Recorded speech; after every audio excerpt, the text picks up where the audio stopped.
Hey, this is Jason Mott. If you want your baseball news, listen to One Cardinal, One Cub, and One Beer with JJ and Vince.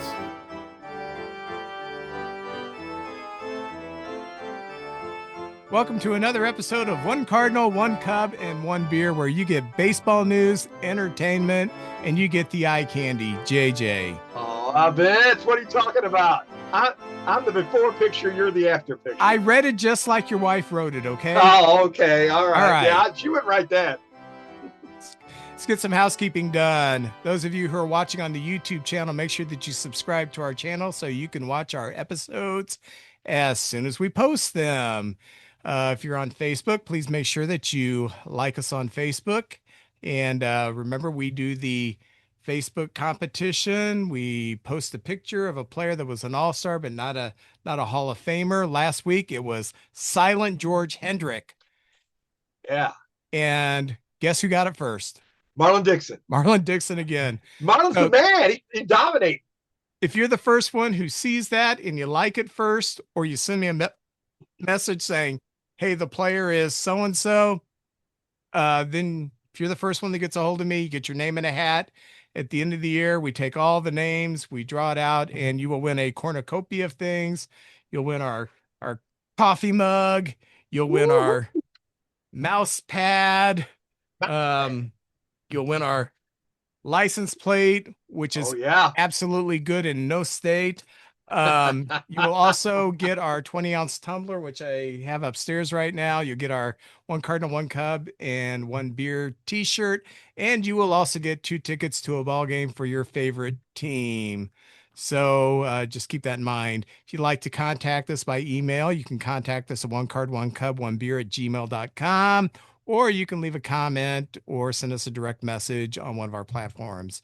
And if you would like to look at our merch store, you just go to etsy.com and you look up One Cardinal, One Cub, and One Beer, and you can see our merch store. There's not a whole lot on there right now. It's not like we're going to have a ton of merch. It's not like we're going to sell a bunch of this stuff. But anyway, we've had people asking for a few things here and there. So there it is for you to look at. JJ, how are you doing? I am doing great. Vince, compliments. We have been getting compliments from all over the place. First of all, we have our fantasy league, and I heard from Marlon Dixon this week talking about what the White Sox are red hot. I talked to Larry and Leger. Everybody's talking about Dennis, who's got Tampa Bay. It's been talking about so much fun. So we, by doing this, have gotten people who normally just kind of observe baseball from afar more involved, which I really like. And there's a guy I met. I have never met him, but I sent some cards to be graded with it. He sent it, and he's from Fredericktown, and his friend worked with me, and he said, I'm going to tell you something. He said, I got a message. My friend in Fredericktown said that he started watching the podcast. He goes, he said, I was very entertained, and I started watching it, and he said, now I can't miss it. So he watches it every week. I can't recall his name, but he loves the podcast. So Vince, we must be doing something right there. People are, it's addiction. They're addicted to this podcast, and it's a baseball. Is his name Frederick? I don't know. From Fredericktown? Frederick from Fredericktown. I don't know. Oh, and what's so great about baseball? It used to be baseball cards just came out around the beginning of the season. Well, now there's series and top 70, the 75th season of Topps, the 2026 Series 2. Look at that. You got Paul Skeens, Vladimir Guerrero, Sandy Koufax, Willie Mays right there on the box. And Vince, you don't know how hard it is to save any pack to open on the show. It's so difficult. And then I've fallen in love. I'm in love for the first time right here. The Topps Chrome Platinum, which I saw somebody, wait a minute, there we go. I saw this opened on a few podcasts, and Vince, I absolutely love these cards, and I'm just going to show some Cubs for you. They're Chrome. Here's PCA right there. There he is. Just off his cycle, the 15th cycle in Cub history. Very cool. I absolutely love this. And of course, they have a few old timers too. And look, not only did I get PCA, I got the one and only Mr. Cub himself, Ernie Banks. Cade Horton. There he is. Hopefully he gets back. Baseball's better for having him in the game. Then they honor a player on each team, and look who they did for the Cubs. Greg Maddox, right Oh, there, the professor himself.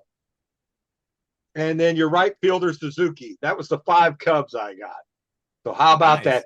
They have inserts. They have numbered cards in the 2 boxes I bought. I got about 8 numbered cards. Now a few were. And then I like this. It's kind of a hypnotizing effect. But Kensel Marte, they couldn't do this in the old days. They'll go, ooh, hypnotizing you.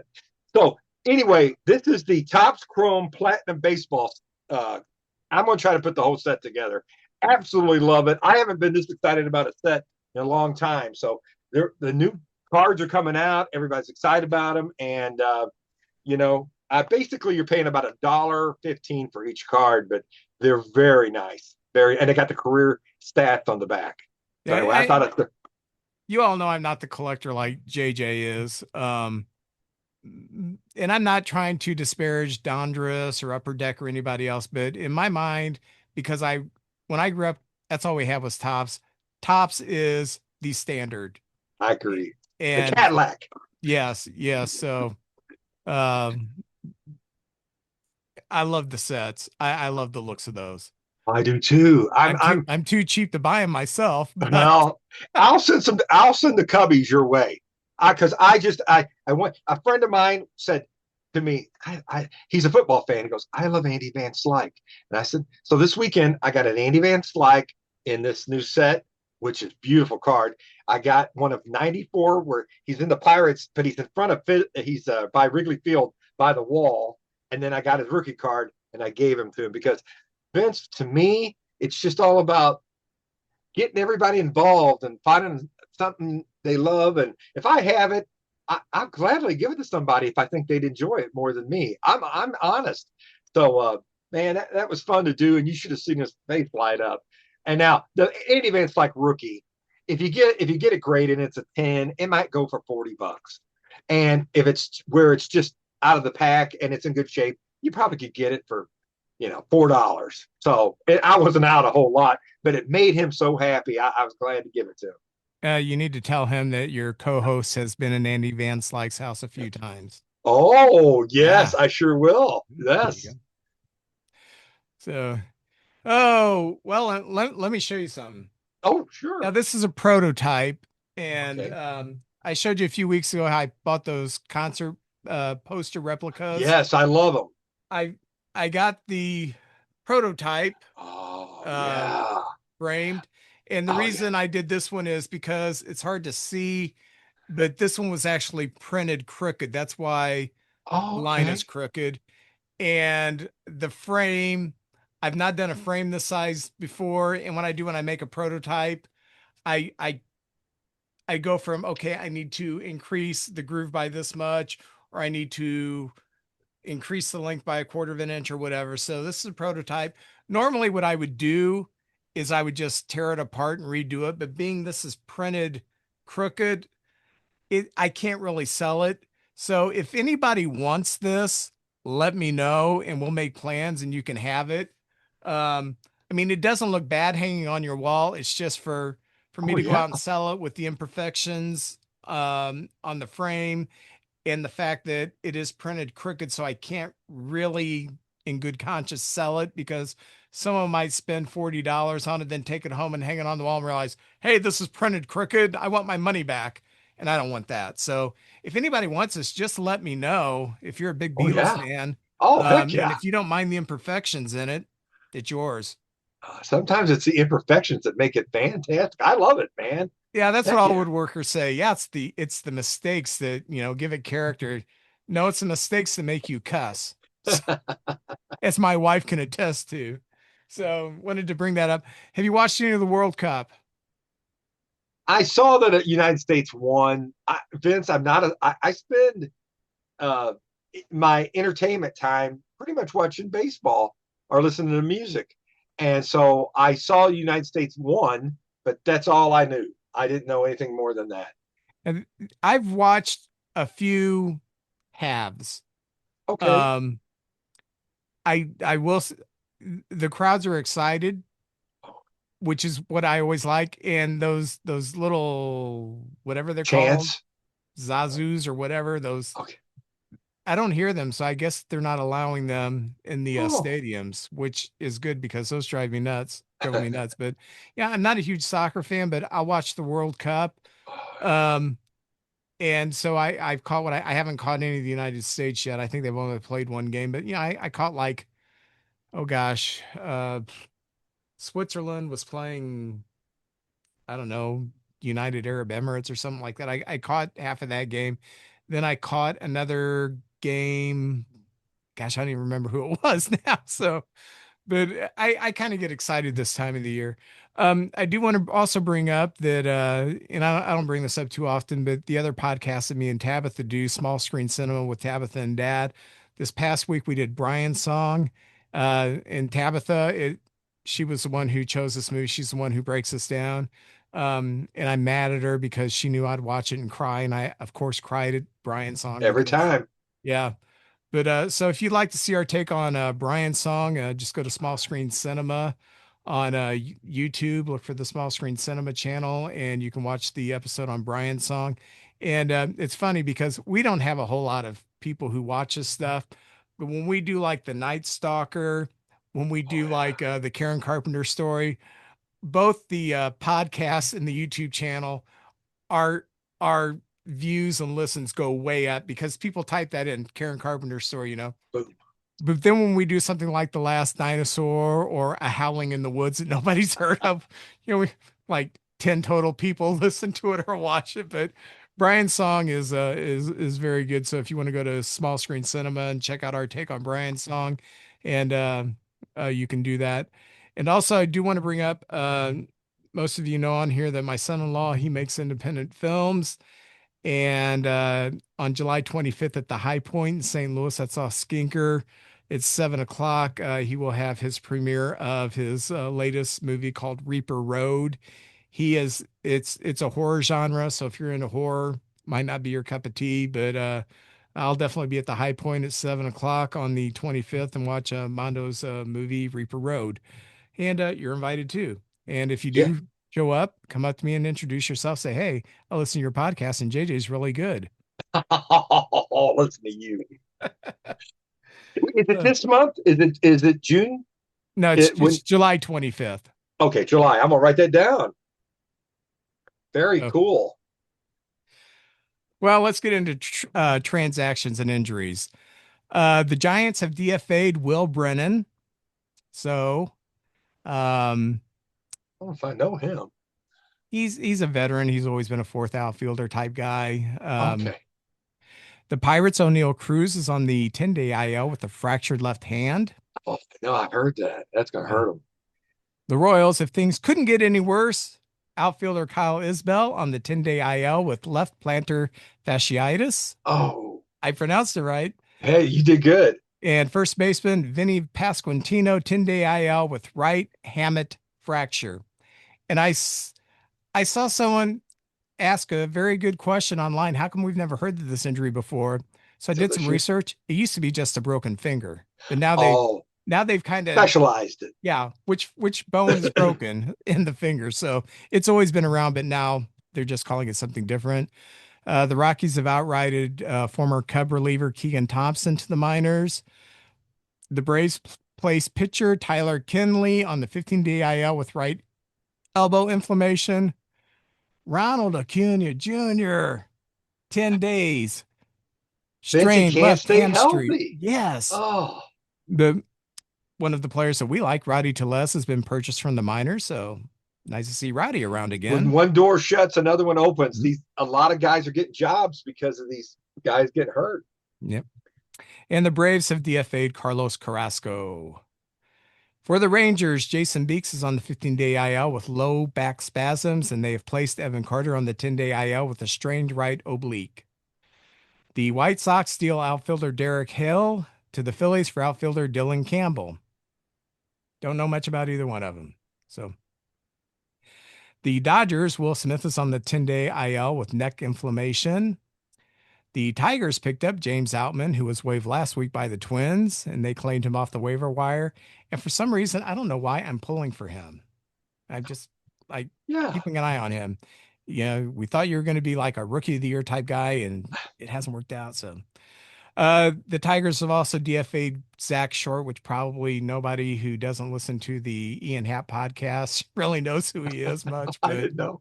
yeah, he used to be a regular on the Ian Happ podcast.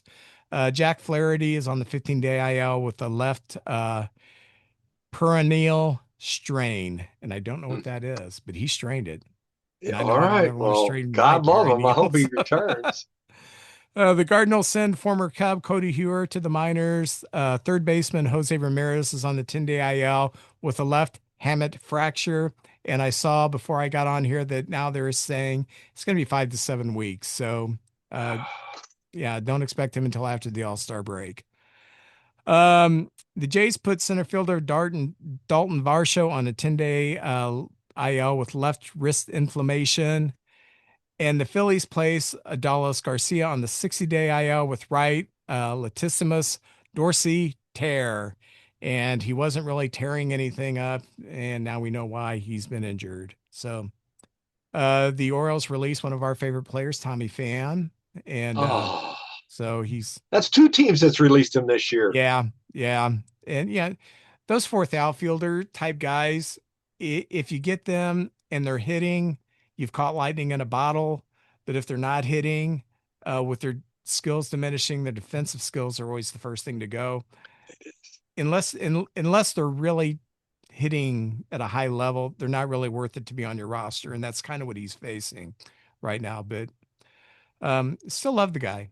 I do too. Yeah, the A's placed Brent Rooker on the 10-day IL with a left knee bone bruise. The Padres place Miguel Andujar on the 10-day IL with a strained left hamstring. And the Yankees' Trent Grisham is on the 10-day IL with a strained right hamstring. And the Braves pitcher Spencer Strider's on the 15-day IL with left elbow inflammation. And the Twins have DFA'd Orlando Arcia, who has had a hard time the last few years. Looks like he's going downhill. Only one obituary of note to mention, Wes Gardner, who pitched from 84 through 91, has passed away at the age of 65. He played for the Mets, the Red Sox, the Padres, and the Royals. And his best season was 87. He had a decent season, had 10 saves. So rest in peace, Mr.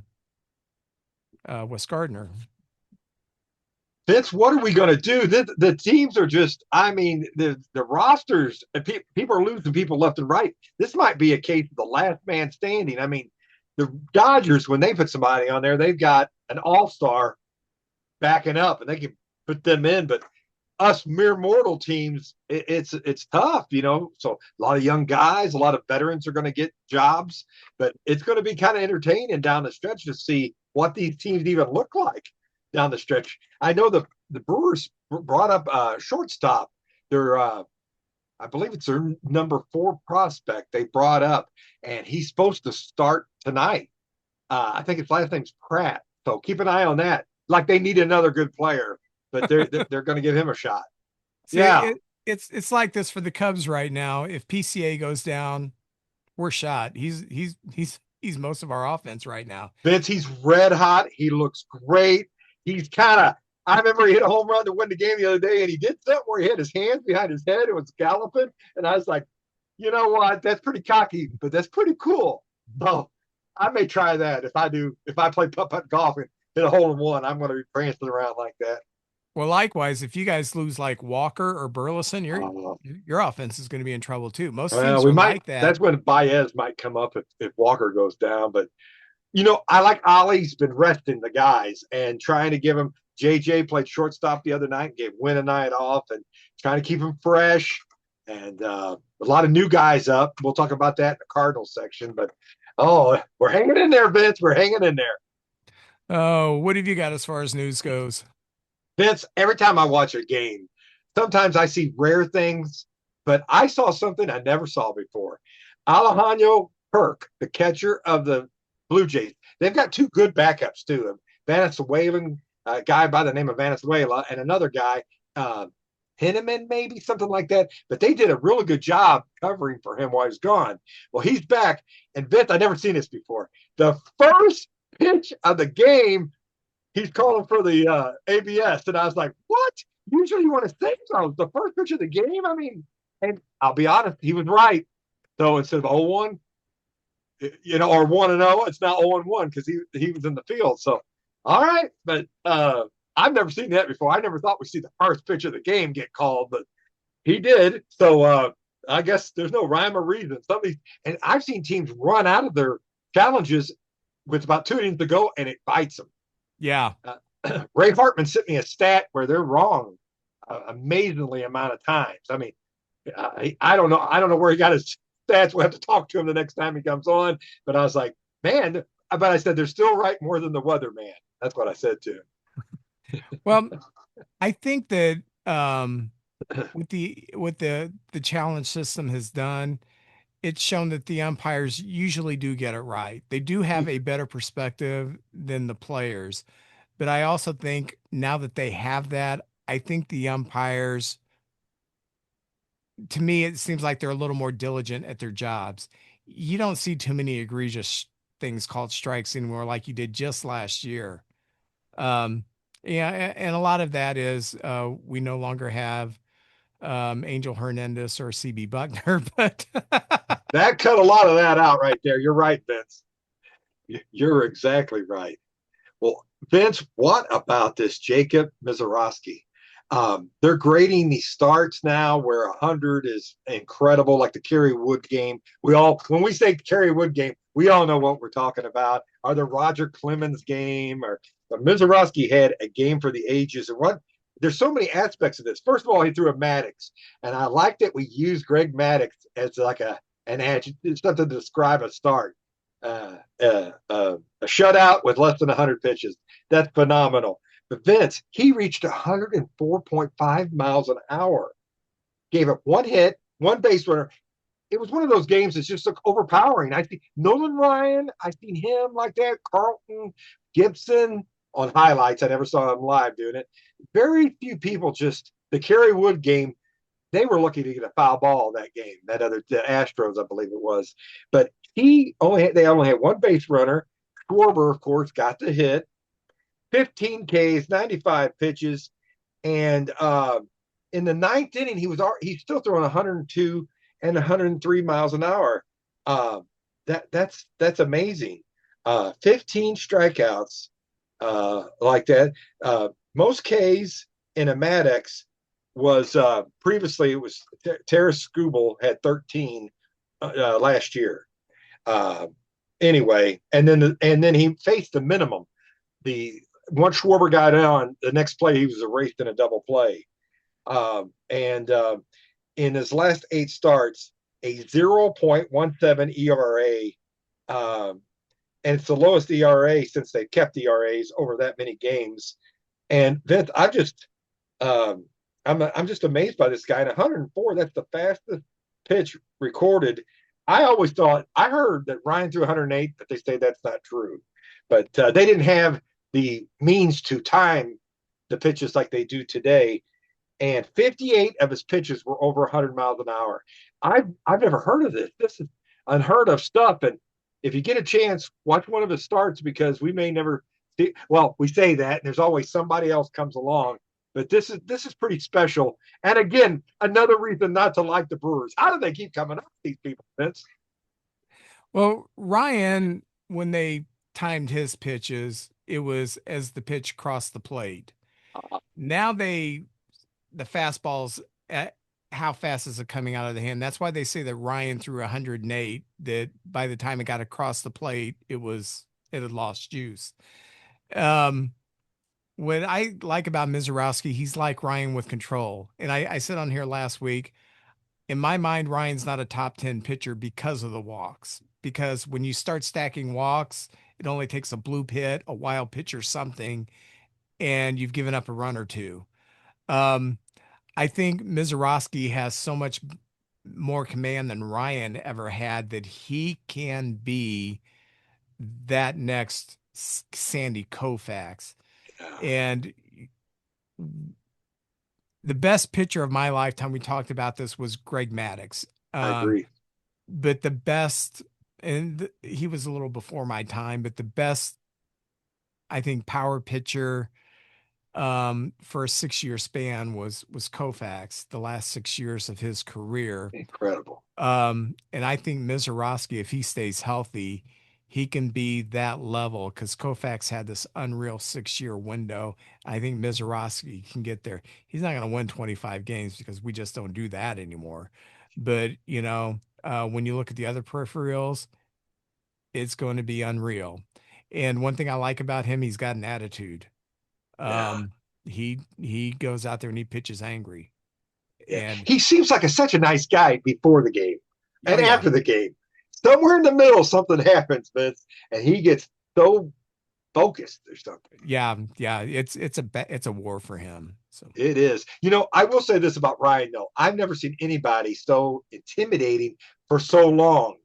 And it seemed like when he got to be about 40, he developed this curveball, which wasn't even fair. I mean, he was still throwing really hard. And there was a game he threw like 240 pitches, and Whitey was on the Angels staff and wanted to let him have a day, move him back a day. And he goes, "No, I'll go out there." And he threw 150 the next day.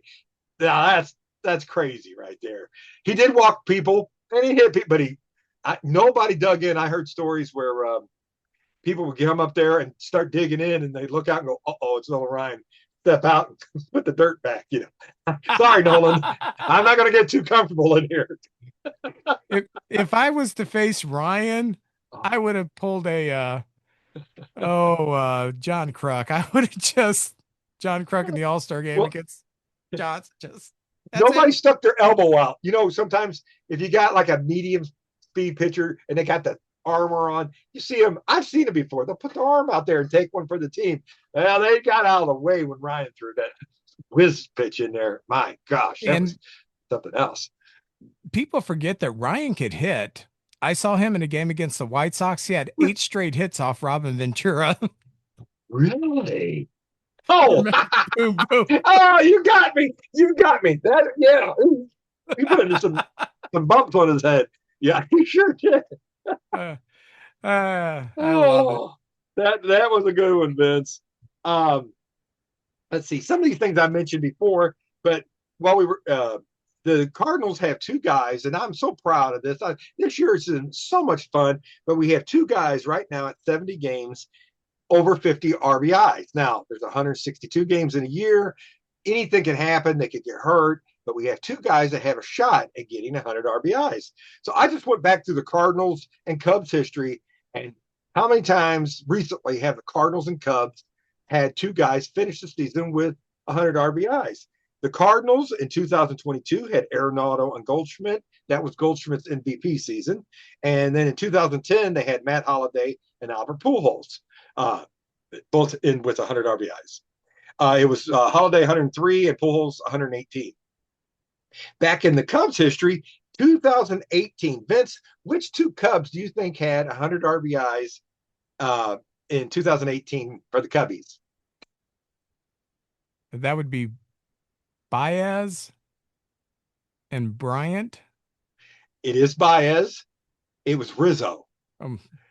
Okay. Baez had 111 in 18, and Rizzo had 101. But you're right. In 2016, it was Bryant and Rizzo. Bryant had 102, and Rizzo had 109. So both of our teams have done it in recent years, and that's good to see. It doesn't happen all the time. And the Cardinals, I'm kind of excited. This could be fun down the stretch. I've got my Jerry Reed portion of the show. When you're hot, you're hot, and when you're not, you're not. The hot, I got 3 hots, 3 colds. The hot, Jung-Ho Lee of the San Francisco Giants had a 18-game hitting streak, which was ended by the Cubbies. Oh my gosh! Vince, he was on fire. He was unconscious. He had in that stretch, he hit 500 in those 18 games, 36 hits and 72 at bats. Had let's see, hit 5 doubles, a home run, a walk, and only struck out 3 times in 18 games, and had 9 multi-hit games. You saw him. What'd you think of him? Was he just on fire that day? We couldn't pitch to him. We faced the Giants 6 times within the span of a week and a half, and boy, when that guy's on fire, there's no one better. We had to contend with him and Arise, two tremendous contact hitters. And that's why we split the season series with the team. I wish we no, did we split the season? Yeah, we split the season series with the Giants. But boy, yeah, he was very difficult to pitch to, and he was hitting into loud outs when he would get an out. And they have two players. The Giants are probably the only team that have two players that have the contact skills of both Arise and Lee. But JD, Jim DeShays brought up a good point that even with uh, these two contact hitters and the Giants have a pretty high batting average as a team, they're still like in the middle towards the bottom of most offensive categories. So they're not slugging. So that kind of shows that it's good to have a couple of these players, but you better have a couple players who can drive the ball into the gaps and out of the yard. So There's so many moving parts to have a successful team. You got to have some power. You got to have speed. Cardinals had some years where we had a lot of speed, and some years where David Freese was our fastest player. Nothing against David Freese, but he's probably average speed, and he was our fastest player. You got to have defense. Some teams we played some teams that I were like, ooh, the Twins defense. Oh, that was they got some young, good players, but they were pretty rough on some defense there. You got to have starting pitching, and then you got to have a bullpen, make the right moves, and health. The Cubs have been hurt with the health bug. So it's just so many moving parts to be successful. It's so hard to win a game in the major leagues. Well, the next guy I'm going to talk about who's hot is Yamamoto from the Dodgers, who took a perfect game to the eighth inning. I saw a scroll come across the TV. Yamamoto's got a perfect game going into the eighth inning. Oh, I immediately went over there, watched the game, and I jinxed him, Vince. I jinxed him. He ended up Mookie Betts, who I would, if my life, well, I don't want to say that, but if I had everything on the line and he's my shortstop, I'll be okay with that. He bobbled the ball, and I know he felt bad. Yamamoto went over there and just gave him a hug. Glass, that's a teammate right there. Hey, you pulled me out of some bad spots. You've done your job. You don't worry about it. And then, of course, he gave him a hit. They took him out of the game, and then or he gave him a home run or something. And finally, so he lost his perfect game, lost his no-hitter, and lost a shutout.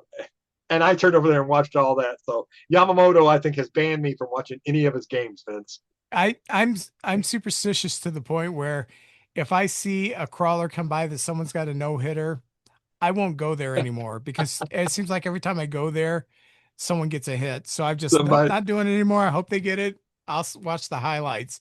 Oh, the only time that one Sunday night, 2015, I'm not watching the Cub game on ESPN because Kathy and I and the kids were watching something. Okay. And I couldn't tell the kids, hey, I'm watching the ball game, so we watched something.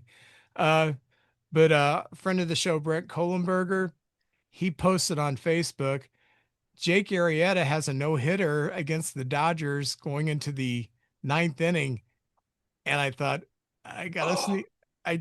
I watched it on the phone and watched the last outs of the no-hitter, and I thought, okay, well, I did see the last outs. And then like the next year, like fifth or sixth start of the year, he no-hit the Phillies, and I got to watch the whole game. So I tell you what, it's up, and we haven't had a no-hitter in a while. Somebody's gonna pop in there and get a no-hitter this year. I don't believe we have. Yeah, oh yeah, look out. Well, who's not is or who's hot? The Florida Marlins, all of a sudden, or Miami Marlins, they're the hottest team in June. Or I will say the team with the best record. That could be different, I guess. 10-2, and they're 36-36 now. If you're 500 going down the stretch, you got a shot at the playoffs these days, generally speaking. And they're 10.5 games back behind the Atlanta Braves, who have been one of the best teams in baseball. So good for Florida. I hope the fans start coming out. So it seems like when they get down the stretch, and if they're in it, they get some big crowds down there. So I hope for baseball's sake that they stay in the hunt. The crowds come out and watch that team play because they're fun. Well, I got the three who are not, and I'm not going to pick on anybody, but Manny Machado has been going through just maybe the roughest stretch, and I've even heard people on podcasts and on TV shows thinking, well, maybe ages. He's been playing baseball in the pros since he was 19. 251 at bats, Vince, a negative 0.5 WAR. He does have 12 home runs, but in 175 bats, he's 33 now. He's got 27 walks and 63 Ks, and he's hitting ahead his batting average here. He's hitting in like 167, 185, somewhere in there. It's been terrible year, and he's such a good player. I think he's got a real good shot at the Hall of Fame, but this year, for whatever reason, maybe he's got injuries. It's just not happening for him. Have you got to see him play this year, and what do you think? I have got to see him play. His bat looks slow. Yeah. Um, and you don't think of 33 being old, but in today's game, when you don't have the advantage of enhancement, you don't even have, like, when we were kids, back in the 50s, 60s, 70s, players took greenies or amphetamines to keep themselves. Yeah, I mean, they test for that now too. So um it's very difficult. Trey Turner's going through the same thing in his early 30s. It's the slide can be pretty quick. Rizzo, Yes. uh Yeah. it whereas players used to play until their late 30s, and during the steroid era, they're, Oh, into their 40. 40s, still Yeah. cracking a lot of home runs. It's just a different game when they're not enhanced and they don't have the advantage of the amphetamines. And it may be catching up with him. It may be a slow. I just know his bat looks slow. And that's why I said a few weeks ago that I think the Padres are a mirage. He's not hitting. Tatis Jr., one home run. I think he's still at one home run. They're Jackson gonna, Merrill's not hitting. yeah, they're doing it with mirrors now, and well, they're starting to really fall back now. So, Yeah. um, it's kind of sad to see this happen to players. We're watching with Dansby Swanson in real time. The guy can't hit at all. In Mm. fact, he's like in the 160s now, and we're getting close to the halfway point of the season. We are looking at possibly him being a late inning defensive replacement, moving Horner to short, and putting Ramirez and Shaw at second base. And because, you know, Dansby can still field with the best of them, but his Yeah. bat's killing us. It's Oh, like having a pitcher at the ninth spot again. And it's just sad. Players are just falling off the table a little bit earlier now. well, injuries, they add up year after year, Yeah. just little bangs and dents. And Vince, what do you think? I don't know if we're going to see many of these 10-year contracts except for people like Soto and Otani. There was a time when the steroid era where they were giving out these big contracts, but a lot of teams, look at the Brewers. They keep letting all these big players go for these big contracts. They go elsewhere, and they just keep bringing up these young guys and another piece of the puzzle, and they just keep rolling. So maybe that's kind of going to be the way of the future, except for the super elite players. Maybe that's how it's going to be. You Yeah, I know? think the super elite players are always going to get their long contracts because they've got enough leverage to do that. And you realize at the end of the contract it's going to bite us in the butt, but what can we do? That's the cost of doing business when you play in that deep into the pool. But Yeah, like the Cubs signed Swanson for, I don't remember, 170 million. I don't remember how many years, but yeah, it's looking like we're going to eat that pretty quick. And right now, Matt Shaw is just a better player, not defensively, but as far as hitting, Swanson never was a great hitter. He was a decent hitter at the bottom of the lineup who ran into about 20 to 25 home runs a year. Uh, he just can't catch up to a fastball. I think he's only got like 3 home runs, and it's just sad to watch players. I know. You know, You remember the best years, and you just oh, why can't they just keep doing it? Swanson, I remember with the Braves, he wasn't the focal point of your team. You're like, oh, we got to watch Freeman and this guy and that guy. But Swanson always would end up somewhere in the game, popping up and biting you, making you pay for it, you know. So he was, you always knew he was there, but you know, the 3, 4, 5 guys were the guys you really were focusing on. But man, Swanson was always a very good player. I hope he finds it. Maybe he can get, corrected. But my gosh, yeah, he's. I consider him a really good player. I hope he turns it around. With his Vince, defense, go ahead. with his defense, I can settle for a 235 average. Yeah, I can settle for 15 to 17 home runs with his defense. But if he's just going to give you absolutely nothing and kill every rally, I mean, there's just so much of that you can take. So I know. Our bottom of our lineup was doing that to us for most of the season. Well, the with the ABS now, I found the least successful person that keeps calling the ABS, and it's the Washington Nationals, B.J. Abrams. Abrams is called for 12. Hey, check that pitch, and he's got 3 of them right. So he's the last time I checked, he was at 20%. So that's not 20% right there, or maybe it is. But anyway, 3 out of 12, and maybe they may take that away from CJ. Like, coach, hey, CJ, well, you just calm down and take your bats there. Boy, I'm telling you, I watched the Nationals yesterday play the Royals before the Cub game. So I watched the first few innings of that. Nationals are pretty good. They're coming on. They're not good with the leather. That's their biggest weakness, but they got some offensive tools on that team. And so it's not like you're going to go over there and just roll over the Nationals anymore. I agree. This is the first time they've been over 500 since that World Series year. I'm glad their fans have went through a rough time and lost a lot of those players they fell in love with. And of course they kept, sometimes you keep the Strasburg. Who would have known that was it? He's been hurt. And well, I think they wanted to keep Harper. And you losing the free. Yeah. What can you do? He's losing to free agency. They were going to lose Soto, so they had to trade him. I mean, he basically told them, I don't want to stay around here. I think that's why they're good now. They got a pretty good, Woods and Abrams and some of these other guys from that trade. So that's worked out pretty good for them. Yeah. I mean, you'd like to keep Soto, but I don't think he was going to stay there at all. So, yeah. And the final thing is the team with the worst record in June. Who would you think has the worst record in June, Vince? Well, the Royals have been pretty bad lately, so maybe they have, but this teammate is clearly the worst record.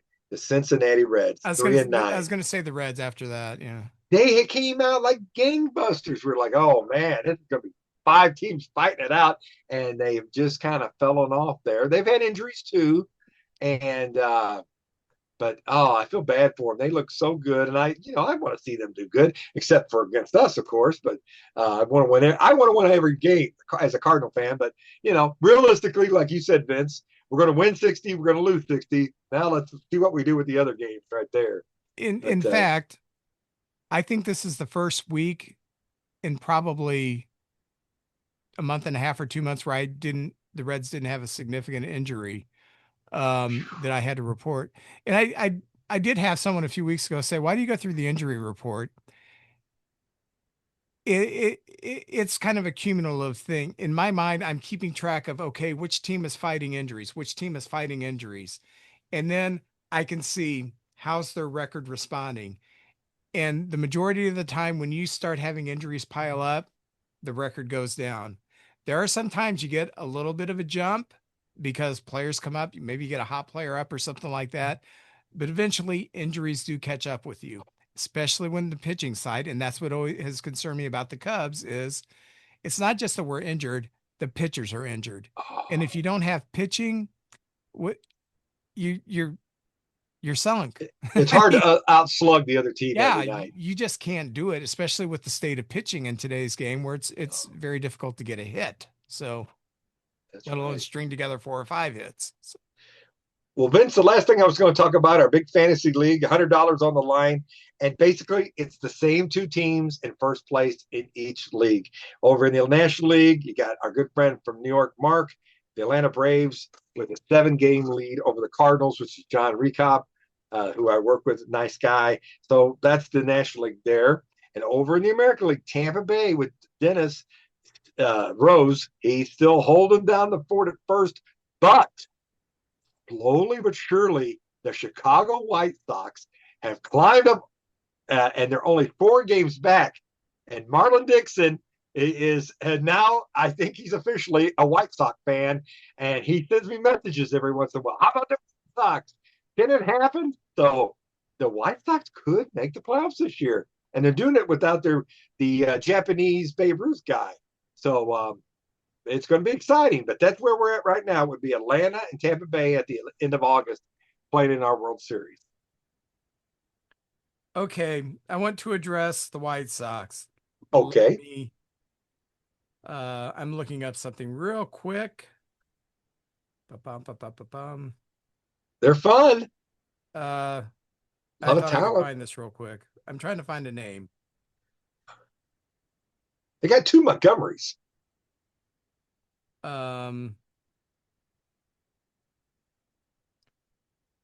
Okay, found his name. A couple years ago, we had Alex Seymour on here, White Sox fan. White Sox won 40 games that year. He was on here. He was visibly depressed. Oh, yes. He's not on Facebook. He's very difficult to track down. Oh. But I remembered I met him at a roast in Mason City, and we were roasting Kathy Brennan. So and Kathy picked out who was going to do the roasting of her. So I knew she knew him. So I said, there's a guy that was at your roast. He was in a White Sox. I don't remember his name.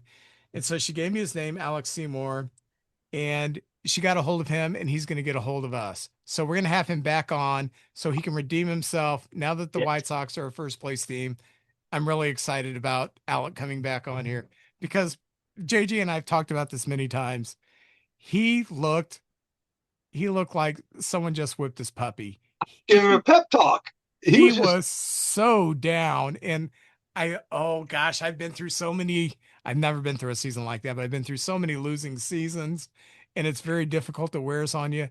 And I just want to see his face talk about the White Sox. And I want to bring up, what was your feeling when you swept the Cubs? Because that meant everything to the White Sox. They've been hot ever since, and they just keep rolling. And it doesn't matter who they're playing. The Dodgers, no problem. We'll take 2 or 3 from the Dodgers. Oh, yeah. Yankees, no problem. They are playing very good right now. And without, what's his name? The Japanese Babe Ruth. Yes, I can't think of his name. Yeah, but anyway. So Murayama or something. I can't think of his name. But yeah, he's the Japanese Babe Ruth, they call him. So, well, Vince, that's it for all the local regular baseball news. Well, what's up with the Cardinals? We've been making moves, Vince. We've been making moves. The Cardinals optioned Hunter Dobbins had a day game start against the Mets. Didn't do very good at all. There was I think 6 runs scored in the first 2 innings by both teams.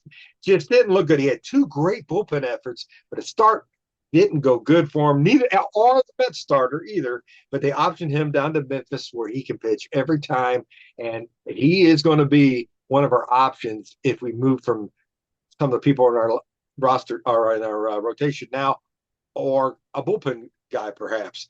But the Cardinals also recalled Chris Roycroft.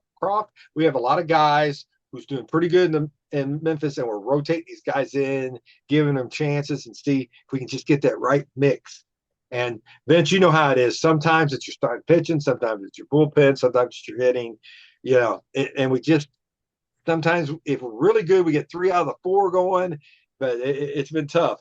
The Cardinals also optioned Nolan Gorman to Memphis, and Bernie Miklasz talked about this the day before it happened. He said, I thought he was going to be up here. They're going to let him play all year, no matter how bad he was and how many times he struck out. But his 2 weeks prior to going to Memphis was historically bad, just striking out like 60% of the time, not even competitive at bats. His defense is okay, but we didn't really have a third baseman. People were talking about, well, you can move J.J. Weatherholt over there. No, leave J.J. alone a second. Jordan played third base. No. He's playing a very good defense and right. Don't move those guys. But Blaze Jordan got reclassified as below major league level to, somebody you could work with, somebody who was decent, not great, but just, you could put him in at third. He's come in and done a nice job making the plays he should make. So they Blaze Jordan up, which is great. This kid from Memphis, he's still a young man. He's been known for a long time for winning home run derbies. And then since he's come up, the bottom of the lineup, it's coming together with Victor Scott down. I had stat before Victor Scott went down, the bottom three guys in our lineup was hitting 187 for pretty much 9 weeks. Since about a week of these new guys going in there and playing in that, which you got Newt Barr, Blaze Jordan, Vermeen's playing a lot, Jimmy Crooks. Church, yes. They're hitting 251. And to me, and they're making contact and they're not striking out all the time. It's been so good because, our first 5 or 6, we got a good shot at least get on base, making something happen. But we hit 7, 8, 9, and it just killed us. You know how it is. But now they're getting on base, and now you come back around and J.J. Weatherholt and Herrera's got people on base when they're batting and causing chaos and stuff. So it's been so much fun. It looks like this is going to be a good stretch, and I like seeing these young guys come in there because Blaze Jordan deserves a chance. Church deserves a chance, and they play better. So anyway, that's that with our lineup. The Cardinals went 3-3 on our road trip with the Mets and the Twins. And the sad thing is, we could have won every one of them. 3-3 is nice, but Vince, you get greedy. Oh, we won 2 out of the first 2. Let's win the 3. And when you lose it, it almost takes the air out of the room. But they're just playing pretty good ball right now. Let's see. 11. The bottom 3 has 11 runs and 5 RBIs. And we're 8 games right now. The Cardinals are 8 games, 39 and 31, 8 games over 500, and that's our high watermark of the year. And we've done it 3 different times. We got up there, we can't quite get to 9. We'll see what happens. And we have this young kid down in Peoria. He's 24 years old, an outfielder, Trey Richardson, and he has just been on fire. He's not in our top 30 prospects, but all of a sudden he just found it down in A-ball and has clearly played incredible and been moved up to Springfield. And that was today. In 31 games in Peoria, had 11 home runs, 31 RBIs, 12 stolen bases, was hitting a cool 346. So he's going to Springfield. You got Baez up in Memphis. So, Vince, we've got a lot of outfielders. And like you said, you can't have them all play. So maybe some trade bait or something, and we can fit some pieces in there. But right now we're just seeing which of these guys are going to be our core guys. And I'd like to see them. Bernie said this, and I agree. Maybe we should sign Jordan right now to buy up some of his years and give him like a 7-year deal, 8-year deal, because each month, each year that goes by, and we don't do this to either Wynn or JJ or Walker or Burleson or Herrera, they're going to get closer and closer to free agency. And that's, I mean, I can go 2 more years and I'll go to free agency and I'll get the big money then. So Walker has deserved it. He's worked hard, went down in the winter and worked all winter long to get ready for this year. And he's been so much fun. So I'd like to see them sign him. And the last thing I'm going to talk about is Dustin May. Last night, you got to see Dustin May pitch. Oh, he's had 2 games at the beginning of the year that was not Dustin May-like. He got hit in the shin in the second game, still went 5 innings. But this guy went out there and was dealing, and he didn't get a Maddox. He threw 102 pitches, 1 hit. Wynn made some eye-popping plays out at short, and Newbar stole a hit in left field. I thought he trapped it. And they did it in slow motion. He just got the glove underneath there. Oh, that was a ballsy play, I have to say. And Dustin May just went out there and gave you everything he got. Saved our bullpen. Our bullpen had been overworked in the last few games, so that was so much fun to watch last night. With our luck, we only won 3-0, and I always got that back in my head. Oh no, we're just 2 walks and a home run away from getting this game tied back up. So Vince, you sound like a Cub fan. Yeah, that's a baseball fan right there. Anything can happen. So let me address a couple things. Sure. number one, if the Cardinals weren't 8 games above 500 and they were 8 games below 500, Gorman would still be playing. They would give Yeah, him that runway. yeah. But they owe it to the fans. We're 8 games above 500. The heck with his runway. The heck with giving him the whole year. We have to get someone up here to produce because we owe it to the fans. We've put ourselves in a good position, and there's no reason to continue to have him kill rallies. Oh, So I think that the record of the Cardinals is why they made the move to put him back in Memphis and uh scrap that one right because I can promise the front office for the Cardinals is just as surprised as anybody that they're 8 games over 500 almost halfway through the season. too Second many thing, things had to go right to have this kind yeah, of year, but I don't think it's the end of the. I don't think it's a bad thing going to Memphis. He clearly was struggling. yeah, Go down there. The pressure's off of him. He's got, he can work down there, work on whatever's he needs to, and get it back together and get back up here. Because I'm sure Scott and Gorman will be back sometime sooner than later. I think. well, I can say this if they still get production out of third base and they still have very good production out of third base, I think his stay in Memphis is going to be pretty long. Could be He's been up for Nathan what, Church. three or Nathan Church four was so good. seasons, Scott, they had it parts of since three or Scott four now. seasons. They've given him chances, and he's I know. And I want him to do good every week. I come on here. Come on, you can do it. Because he did it at every level. And he even yeah, did it in the pros for 1 year. And then it just, oh, yeah. Concerning Dustin May, it had written all over that he's going to be traded at the deadline if he has a decent season. Once again, that may not happen if the Cardinals continue to be competitive and continue to be in the wild card race. This fan base, after 2 years of pretty bad baseball, they really do need uh has it yeah. been 3 years maybe? I don't know. Last year was, 22. oh, 22 yeah. was that the 2 of the last last 3 were bad. But yeah. we had an 83 win season. I think we tied you guys. We were both 83. But Yeah. it was nothing to brag about. No, no, but I think Mace if you guys are still in it at the trade deadline instead of going, he may stay. They still may trade him and say, "Hey, we can get we can oversell him right now because teams need pitching," which is true.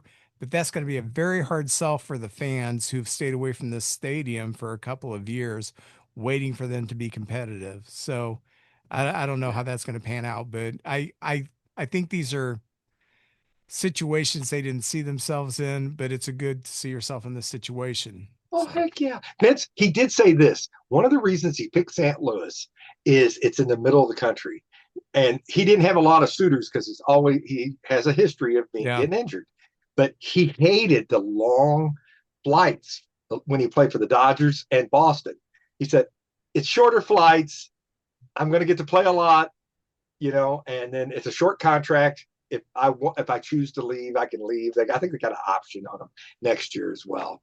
But everybody's got their things. Their wife's from an area. I know Swanson loved Chicago for many reasons, but his wife played soccer there or something like that, right? yeah, There she was a plays for the women's professional team in yeah, some Chicago. sort of connection. So I knew that. Yeah, so you never know why a player picks where they end up, but that's pretty cool. We're lucky to have him, I'd say. In Cubby news, we were 4-3 this week, facing the Athletics and the Giants, and then we started our homestand. We got home, and yesterday we played the Colorado Rockies. And I want to talk about a few things. Friday, um, Javier Assad pitched a heck of a game, and that's been 2 straight games where he's pitched a total. This is coming out of the minor leagues where they weren't stretching him out to start. They thought that they were going to put him in the pen to be like a 2 or 3 inning guy, swing Oh, guy. But, with the injuries, he's been thrust into the starting pitching role. That's his best role. It doesn't make sense, um, but he pitches very well as a starter. His peripherals don't look good, but by golly, he knows how to get the big pitch when he needs it. He kills rallies. He pitches his best when runners are on base. So Assad, even though we lost the game Friday, he pitched fantastic.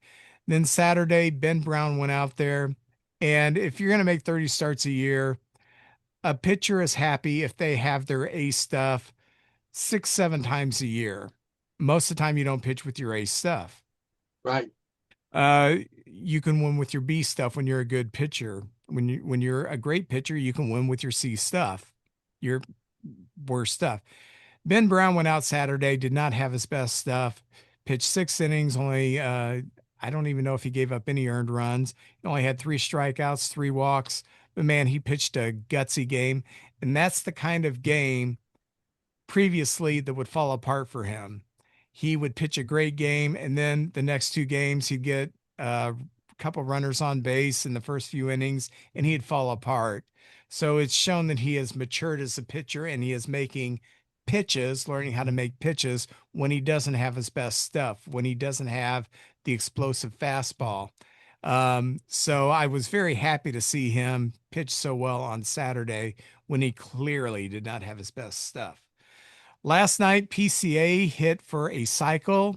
He did a reverse natural cycle. He started with a home run, then he went for a triple, then he went for a double, then he went for a single. So PCA is very hot.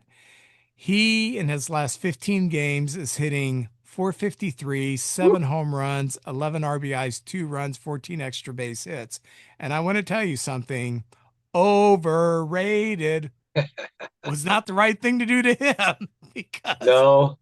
and I'm No. sure next week when the Cardinals come to town, PCA has that circled. Yeah. I'm going to get the Cardinals I hope it again, cools so off a I little better do bit. good. So, Yeah. but anyway, a few weeks ago when he was hitting about 220, I was saying, I think he's a better hitter this year. The He results did. aren't showing it, but he's not chasing out of the zone at all, which last year, the second half of the year, his bat slowed down. He clearly got tired and he would swing at just about anything. He only walked 20 times last year. I think he's got close to 40 walks already this year. He is a much better, more selective hitter. He doesn't swing as much, which means you're not going to get as tired because you're not max efforting swings. You know, they're not throwing 4 pitches and you're striking out. He is hitting left-handers tremendously. That's why we've put him in the leadoff role. We've kept him at the bottom of the lineup because when he first came up, he couldn't hit left-handers. Now he's going into the drink, you know, and Yeah. deep into the stands against left-handers. It's just impressive to watch him mature as a hitter. The defense is always going to be there, but my golly, he right now is the hottest hitter in baseball.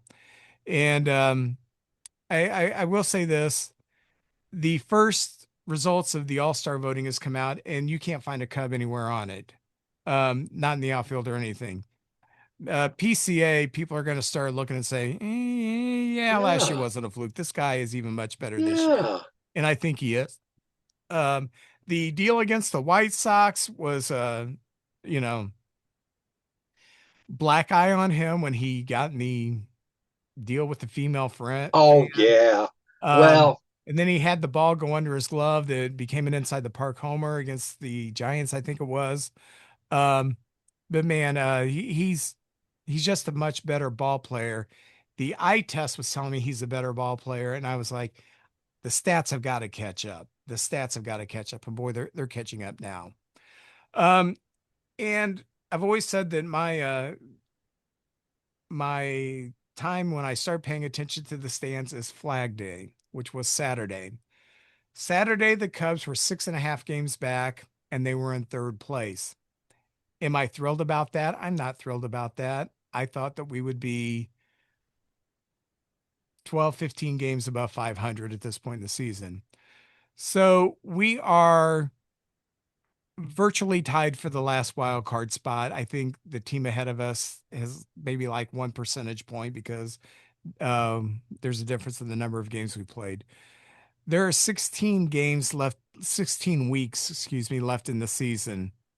And the way I look at baseball is this: if you get to the All-Star game and the number of games that you are back is either equal to or less than the number of weeks left in the season, you're still in it. Oh yeah, So yeah, let's that's say a good way to there's look at it. 10 weeks left in the season and you're 8 games back. You've still got a shot. If there's 10 weeks left in the season, you're 12 games back. There's 3 teams ahead of you. That's a tough road to hoe because not only do you have to make up these games on first place, you've got teams that are also you're going to have to leapfrog over. It just makes it more difficult. So at third place at this time, okay, I can live with that. Not where I thought I would be. We thought we would be, but we're still in decent shape. Um, Decent shape is not where we thought we were going to be because we really thought that we had a team that was going to be competing with the Dodgers this year, but you cannot plan for injuries. You just can't, especially not to the scale we have. Um, and especially being last night, Palencia came in. We were down in the ninth. He struck out the side. He gave up a walk. And then about an hour before I got on here, I found out Palencia has been put on the 15-day IL. It's 2 steps forward, 3 steps back with us with these injuries. That's just the way it is right now. But anyway, I'm not pleased with the grand scope of things because I thought we would be a much better team.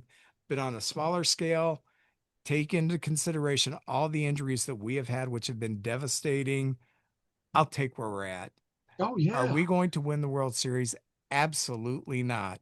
The only way we can win a World Series is if we get one of those frontline pitchers, which we're going to have to pay a lot of money for, or a lot of capital in trade to get, and then we're going to have to pay a lot of money to sign them.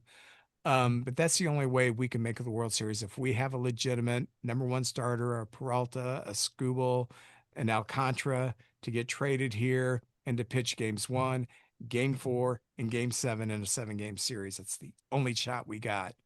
So I don't think we got much of a shot anyway. So that's where the Cubs are. And right now we're going to bring in our guest, one of my oldest friends. I've known him since we were probably 5, 6 years old, Mr. Terry Pollard.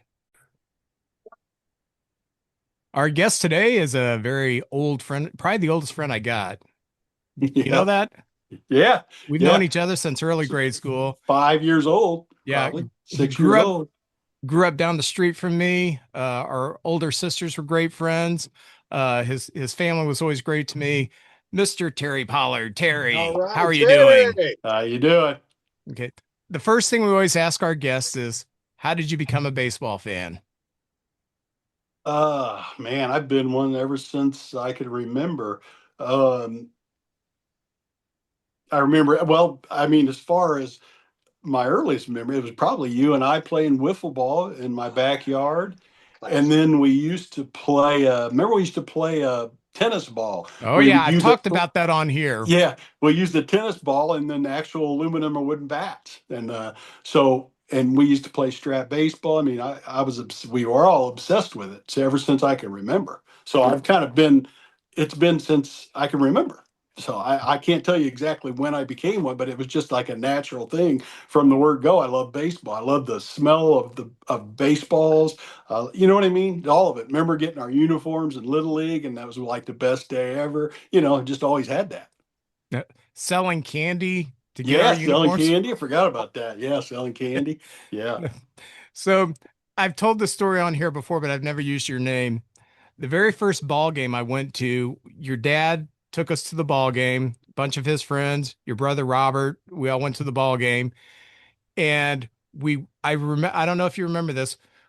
Robert, we were sitting pretty close to the front, like 10 rows up, and our Bosky's just leaning on a chair back there. And Robert said, go ask him for his autograph. And like a couple of goobers in the middle of the game, we went up to our Bosky. Can you give us an autograph? And his daughter was there and she said something. And I kind of looked at her and I didn't comprehend what she said. Then Al said, I can't give autographs during a game. But I thought, oh my gosh, he's so cool, though. Do you remember Yeah, that? I don't remember that. I God, there's remember so that. many things like that that I hear that I can't remember. My memory's terrible. I wish I could. And in that game, the Cardinals were down. Was the Dane Orange home run? It was Roger Freed who hit a ninth Roger inning Freed. home I run. remember that. I just Yeah. don't remember the hour. Yeah, because I remember. I was thinking Dane Orange. Yeah, Roger Freed. I remember that. I do remember that. Yeah. Yeah. Yeah. Steve Yeager, you were a Dodger fan back then Yeah. because you Yeah. had lost Yep. your way. Yep. Steve Yeager hit a Yeah. grand slam earlier, and the Cardinals were down, and Freed went up the pinch hit a home run off Pinch, the that's right. column, a 2-run home run to win. And I I remember we remember were that. leaving, and you said, "Dad, can we wait around for autographs?" Your dad said, "Oh no, No. I'm sure they got Roger Freed and a bunch of beer down there. They're not going to be out for a while." Yeah, Roger Freed. That's right. I all this time I for some reason thought it was Orange, but you're right. It was Freed. Roger Yeah. Freed. That's I haven't even remember. I couldn't remember that name. I mean, that name I haven't. Now that you said that, I forgot all about it. His name. I got the box score somewhere around here. I found it on the internet and I printed it out and I got it in a file. So Wow, that's cool. awesome. Yeah. It's awesome. So the Cardinals are having a good year, exceeding expectations. What's your take on the Cardinals this year? Are they My for take. real? My take is, nobody expected them to do anything, and their pitching's been better than they thought it would be. With May especially, and then Romero. But um, future wise, I don't know. I don't want to be a cynic, but it's a nice surprise. But I just don't. I don't know if you look at like their stats. Like I looked at their the stats the other day, and if you look at like as far as team leaders, often hitting and pitching both, they're like middle of the pack on everything. Middle, 15th in hitting, 15th in pitching. So they're pretty consistent, which is good, and they got some good young players. Uh, I think I'm just like a lot of people spoiled in that. I think I looked at Fangraphs. They've got like a 0.9% chance to win the series. So it's kind of like poor you had to be all those years with the Cubs. I just know they're not good enough to win the World Series. I just know it, and that's not what I guess we're spoiled, no question about it, as Cardinal fans. But they got no shot to win the World Series, and that's the thing I can't wrap my head around. That now is that going to be the norm? Where we just accept that we're not going to be able to compete for a world championship. That's crazy to me as a Cardinal fan. I can't, I don't understand that. I just Yeah, don't that's my get that. daily life. Right. Right. But I saw another thing on Baseball Reference. The Cardinals last 30 days, they've went up. Their odds are I think they're 48% chance to make the playoffs. The Cubs are like 51%. Fangraphs, it's reversed. They have the Cardinals blah blah. But in the last 30 days, the Cubs, their odds to make the playoffs have went down 41%, and the Cardinals have went up 18%. So uh, you know, it's good. It's nice to at least that they're winning. It's cool that they're not in the basement, but at the same time, like all sports, you're measured by your championships. And I can't believe that the norm and the accepted thing nowadays is that making the playoffs is like we're satisfied with that. That's crazy to me as a Cardinal fan. I heard you, Terry. I heard you say that when you were a young man, you loved the Dodgers was your team, I and did, I yeah. understand because they always have stars. That's a star-studded They just organization. were good top to bottom. Yeah. Oh, always. What was there an event? Was it where you live, or what made you kind of? Because we talked earlier, and you said I'm a Cardinal fan. What was it that made you kind of come aboard the Cardinal train right there? There was, and you guys will probably remember this, but anyway, my favorite player ever growing up was Reggie Smith. I don't know if you remember Reggie right Smith. field. Yeah, had that stance, and in fact, I used to imitate his stance when me and Vince would play wiffle ball or whatever. So that's how it started, and even when growing up, I played a lot of competitive softball when I got older, and we played double A, triple A. So I played for years and years and years. And my number was 8. That's how I was known, and it was Reggie Smith's number. So that's where it started, was Reggie Smith, because he played for the Cardinals one time point too. But anyway, that's where I became. And plus, it was kind of like Bulls fans around here in the '90s. They were winning all the time. Nobody hates a loser. You know what I mean? So that's kind of where it started. And then, but once I got older and realized that Lasorda was kind of a jerk, and a lot of the Garvey was a phone. So anyway, when I got older and could think, then I that's when it changed. I went to the Cardinals. All right. All Yeah. right. I like that. I like Yeah. that. Who was your favorite? I am I get in arguments a lot at work stuff. I'm just disappointed in this whole, for lack of a better word, theme where their expectations have changed. It's like we're satisfied now with them being in second place and winning 90 games. That's crazy to me. I don't get it. So I don't know why the ownership, something's changed, and it can't be a money thing, because before last year, the year before, maybe they were still drawing 3 million people. Uh, you know, they still could compete. And now it's like that whole thing has changed. And I get building the farm system from the ground up. I understand that. But it used to be, if you got to September or August, whatever, you knew they were going to be aggressive trying to, if there's somebody available, whether it be trade, whatever. Now I just don't have that hope anymore. And looking back, it's like, when did that change? You know what I mean? What am I missing? Let's say the trade deadline is coming up in 2 days, and you guys are maybe 2 games up on the wild card, but 6 games in back of the Brewers. Do you see the Cardinals making any kind of significant trades to try to close that gap?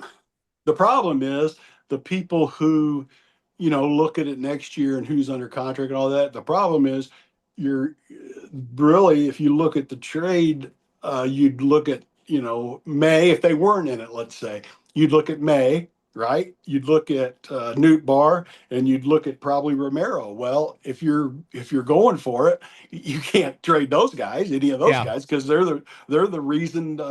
Not Newt Barr, but May is pitching great. Romero's, as far as your relievers go, he's up there, saves wise and everything else. So you can't, they're that's the problem. They're in a spot where I don't think they have enough, and you don't want to sacrifice your minor.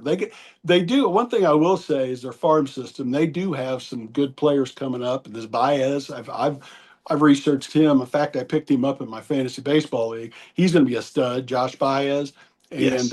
And then they got another guy, Reniel Rodriguez. He's a catcher, and he's top 20, I think. The tank. Out of MLB top 100, I think he's 20. So he's good, but my problem is this. I'm afraid that the norm now is, like I said, 90 wins, try to make the playoffs, and find some magic and go on one of those magical runs like '06, Yes. where you just, you know what I mean? And I don't know. I'm sure in my heart of hearts, it's because we're spoiled. We had such a successful run, and we are Cardinal fans. We are spoiled rotten. You know what I mean? Totally. But it's hard to go back there. You know what I mean? It's like, it's hard to accept this now that you've had a taste of that other, I'm going to give you some sunshine here. All right. This is, I'm probably the oldest person here. You and Vince went to school together. So it seems like the Cardinals every other decade are fantastic. The 20s, we got our first championship, 26-31. At 40s, we won 3. 60s, we were in 3 World Series. The 80s, we were in 3. The 2000s, we were in a couple. It seems like it's about to come back around. And I think we're better from subtraction because, to be honest with you, last year they were just trying to highlight Betty and Michaelis and Matt, and they just weren't getting it done. And now with the new GM, I like that. Hey, when they put Nolan Gorman into the minors, it blew my mind because that's not the way the Cardinals used to do it. Yep. And this Blake Jordan kid who's been doing good in the minors, defensively was a little shaky, but he's gotten better. And he's come up, and now the bottom half of our lineup's looking, for the moment, much better. So yeah, I think that's a little difference. Before that they would, I don't know, it's like they had their favorites. We can't send him to the minors. We like him, or whoever. But now you're playing for your position. There's a lot of young guys coming, and the Cardinals have a strength in outfielders. There's a kid named Trey Richardson, too, that just went up to AA from Peoria, and he looks like he could be something special. So if we're going to make a trade, maybe our surplus outfield guys and catchers. Seems like we got 5 catchers all coming, and they all can't play at the same time. Crooks, Reneel. What's the other kid they got? Berthnall, he's down in Memphis. Yeah. You know, and even Pajes could catch for a lot of teams, you know. So maybe we could work something there. Are we ever going to, if we made 3 big trades, could we beat the Dodgers on paper? No. But maybe, you know, maybe they get this, you know, an upset stomach or something, and we catch them at the right time. Maybe that could be a possibility. That's the sad part about it, is the money thing, you know. That's not, I don't remember us having to deal with that when we were all younger. Maybe it was, but I don't remember that. I remember the Yankees, Dodgers being powerhouses back then, but it seemed like it. I don't know. It's kind of like a sign of the times, though. You know, where the biggest wallet wins. But yeah, I don't know. I just don't see the Cardinals. I didn't see them as much of a mid-market team as they like to spout about. You know, I'm with you on that. A lot of mid-market teams weren't drawing 3.2 million. You know what I mean? That's true. I don't know. I got a feeling that I'm not one of those guys that thinks, oh, the owner's making all the money. I know it's not that simple being in business for 30 years, but at the same time, I do think they're more concerned with bottom line than winning. And I don't think that used to be the case. You know what I mean? That's the problem, I guess, in a nutshell. To me, it's about the trophies and the championships. And it seems like now it's about, just like a lot of things, the almighty dollar, you know? That's what sucks about it.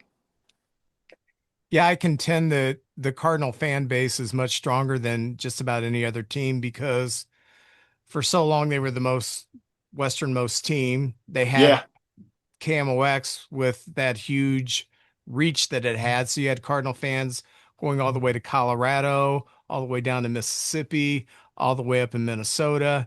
And as time has gone on and they've gotten franchises in these different places, and that generation of Cardinal fans have died off in some of those areas, I think that their base is shrinking a little bit, and they're feeling more like a mid-market team. Whereas 30 years ago, when the DeWitts first bought the club, they still had a massive fan base throughout the Midwest. So do you think the internet's hurt them, Vince? Fan-wise? I think so. I bet you're right. I think streaming has hurt the Cardinals because, like, for instance, bad example because they're terrible now, but the Rockies. When the Rockies went to the World Series, I think that was 2005, a lot of those fans in Colorado, they were like, yeah, we got the Rockies, but I'm a Cardinal fan because that's what my parents listened to. They started jumping on board, and that happened in some of these other teams. Like in the South, when the Braves became good, there was a lot of Cardinal fans that were in the South because it was also the southernmost team. So when they became good and they had TBS to back them up, a lot of the fans that were Cardinal fans, as they died off, their next generation became Braves fans. So I think because of the easily available streaming services we have, where we can watch whatever team we want on any given night, I think that's hurt the Cardinals more than any other team, because that and expansion has dwindled their geographical fan base by quite a bit. Whereas, you know, I never thought about that, but I bet you're right. Yeah, you're exactly right. And all teams are making money. You know, we all know that. It's just the Dodgers make stupid money, so they make stupid contracts. Yeah. So they get the best players. They've got to do something about it.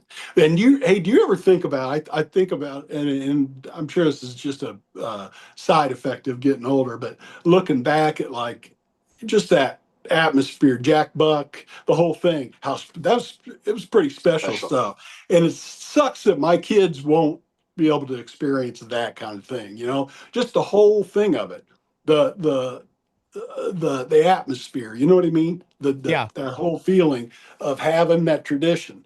That's what sucks about it. I hate that they're experiencing it. They're not experiencing like we did. Yeah. from my perspective as a Cub fan, we had Jack Brickhouse, we had You Lou said the same Boudreaux, thing. Harry Carey, yeah. and then that was Harry Carey and Steve Stone, and you all had Buck forever and Shannon forever. And it seems like now every broadcaster they sound way too corporate. They do, don't they? Yeah. It drives me nuts. Yeah. There's no uniqueness. Yeah, they all sound the same. You don't have the Jack Bucks, you don't have the Ernie Harwells, the Brickhouses, the Mel Allens, those just Gowdy. yeah, just distinctive voices that just knew how to broadcast the game without sounding like yeah, and I love the guy, but I think Bob Costas was so good in broadcast school. Everybody tries to emulate Bob Costas, so everybody's true. sounding the same now. So You're right. I think you're right. so I blame Bob. I'm going to egg his house. Right? Damn him. I know where he lives. So. About 5 years ago, they were talking about how maybe the fans of baseball were an older crowd, that the young folks weren't really gravitating to baseball because you've got, man, there's so many sports and so many. I mean, one sport runs into the next, and it's just hard to keep an audience. And today's attention spans, baseball's 6 months long. It's every night. But do you like? And they did make some changes, and they seem like younger people are coming aboard more. They got more percentages. Do you like the changes? I didn't want any changes in baseball. The universal DH, the pitch clock, you can now argue the ball strikes and stuff like that. Do you like any of the new rules at all? Or I'm a traditionalist. I don't. I just some of the calls though. I mean, it would have been nice to have the replay with Deckinger, in the '85. But at the same time, that's part of baseball. I just, but I don't know if that's just because I'm old or if that's because it's, I'm a traditionalist. Maybe that's the same thing. But I know I don't know. I don't like. I do think they had to do something about the speed But here's the thing though. Even when I was a diehard baseball fan, say 15 years old or even 25 years old. I can't imagine there's that many people that will sit there for a whole game and watch it start to finish. And I mean, there's some people, but I don't know how much those changes are really going to affect things. I guess is my point. Like you said, they need to do more to bring in younger people to try to attract. Because I haven't looked at any stats on it, but it seems like if you really just from eyeballing it from afar, it seems like baseball would be behind football, UFC, which I'm not a UFC fan at all, but behind that, there's a lot of there's a lot more choices. So it seems like it's not the same as it used to be as far as fandom. Is that the case? Is it the case where it's picking up with the young folks? The percentages are going up. Like I watch the Cardinals, and they'll have that tarps off kids up there, and they're all like 13 to 23. And then every once in a while, you get an old man like me with white chest hair, and he's out there doing it too. But it looks like I do see a lot more younger fans now. The Cardinals don't pack the stadium like they used to because I think after that 3 years, 2023 season, we weren't even competitive. But it's starting to swing back, and we are maybe above average team now. We got some spunk. We got some good. I like the young players. I really love seeing where are we going, and we got more on the way. And maybe maybe this is going to be like the 72 A's where we're going to put this monster together and look out. Yeah. How do you guys see this Cubs Cardinals battle playing out for the rest of the year? I think the Cubs are just too good. If they get any pitching at all, if you get any pitching at all, Vince, we are too injured. We are. You think? You don't think they're going to pull it out? I see them beating the Cardinals. Don't count them out until they're mathematically eliminated. Our ace from last year, he's out until at least next year. Yeah. Our second best pitcher, Justin Steele, he's out until at least August now. Is Boyd hurt? Boyd he's made a few minor league rehab starts, but he hasn't looked real good. We just lost Tyone, which isn't a big deal. Imanaga just is losing his fastball literally. And right now, our best pitcher was the last guy that made the roster, Ben Brown. Always had the. I've been. JJ can attest. We've been doing this for over 3 years. I've always been in his corner. He's got awesome stuff. Why can't he put it together this year? He's finally putting it together. So if we didn't have Ben Brown, we would be below 500 right now. What about the closing with Palencia? Palencia just went on the disabled list today after striking out 3 in the 9th yesterday. Oh, I didn't know that. Yeah. So who's the next guy up? It may be you, Terry. I'm not sure. Terry, get in there. Then they're in big trouble if that's the case. We know the answer to who will win. Yeah, he came in last night. He got the win. He pitched the 9th, and we were down. He went ahead and pitched the 9th. He's only got 3 saves. Hasn't had a save since May 14th because we're either blowing people out or getting blown out. Mostly we're getting blown out. So he comes in. He looks great. Pitches 1 inning, strikes out the side. He did give up a walk. Looked great. And then about an hour before I started this, comes across my phone. He's been placed on the 15-day IL. I'm like, oh my God, you got to be kidding me. This reminds me of the 85 Cubs. Within a 2-week span, our whole starting rotation went on the DL. Yeah, we were in first place into June and we fell apart, and you guys went to the World Series and might have won it. Should have won it. But did win it. Thank God for Don Bankinger. Yeah. So, another thing I was wondering about is what is the deal with Crow Armstrong? I had him on my fantasy baseball team last year, and I look at advanced stats. I was looking at Baseball Reference, and you can kind of see. Anyway, I traded him for Joe Ryan and Nico Horner, and it was the best thing I did. I ended up winning the league this year. It's like when he hit that downward slide, he's been that way ever since. He's never, he tore it up at the beginning of last year, if you remember. I mean, he was tearing it up. MVP. And now he's not, it's like he's not the same player. What's the deal with that? Man, he's got the last 15 games, he's hitting 453, 7 home runs, 11 RBIs, 12 runs, 14 extra base hits. Holy cow. I didn't know that. His average is over 260 now. I don't think there's anything wrong with him. And I told JJ a few weeks ago on here, he was hitting about 220. I said, he's better this year than he was last year. His walk rate is way up. He's not swinging it crap out of the strike zone. It just hasn't fallen for him. He was getting into a lot of loud outs and stuff like that, and I knew it was going to start turning. And when the Cardinal fans started chanting overrated, that turned him on. And he's never poked a bear. Great ever since. That sounds like something we do. Hey, but let me ask you something else. I want to ask you, both of you. If you notice, what is the deal like? A good average now is 250. And if you remember, 300 hitter was a good hitter, but it wasn't.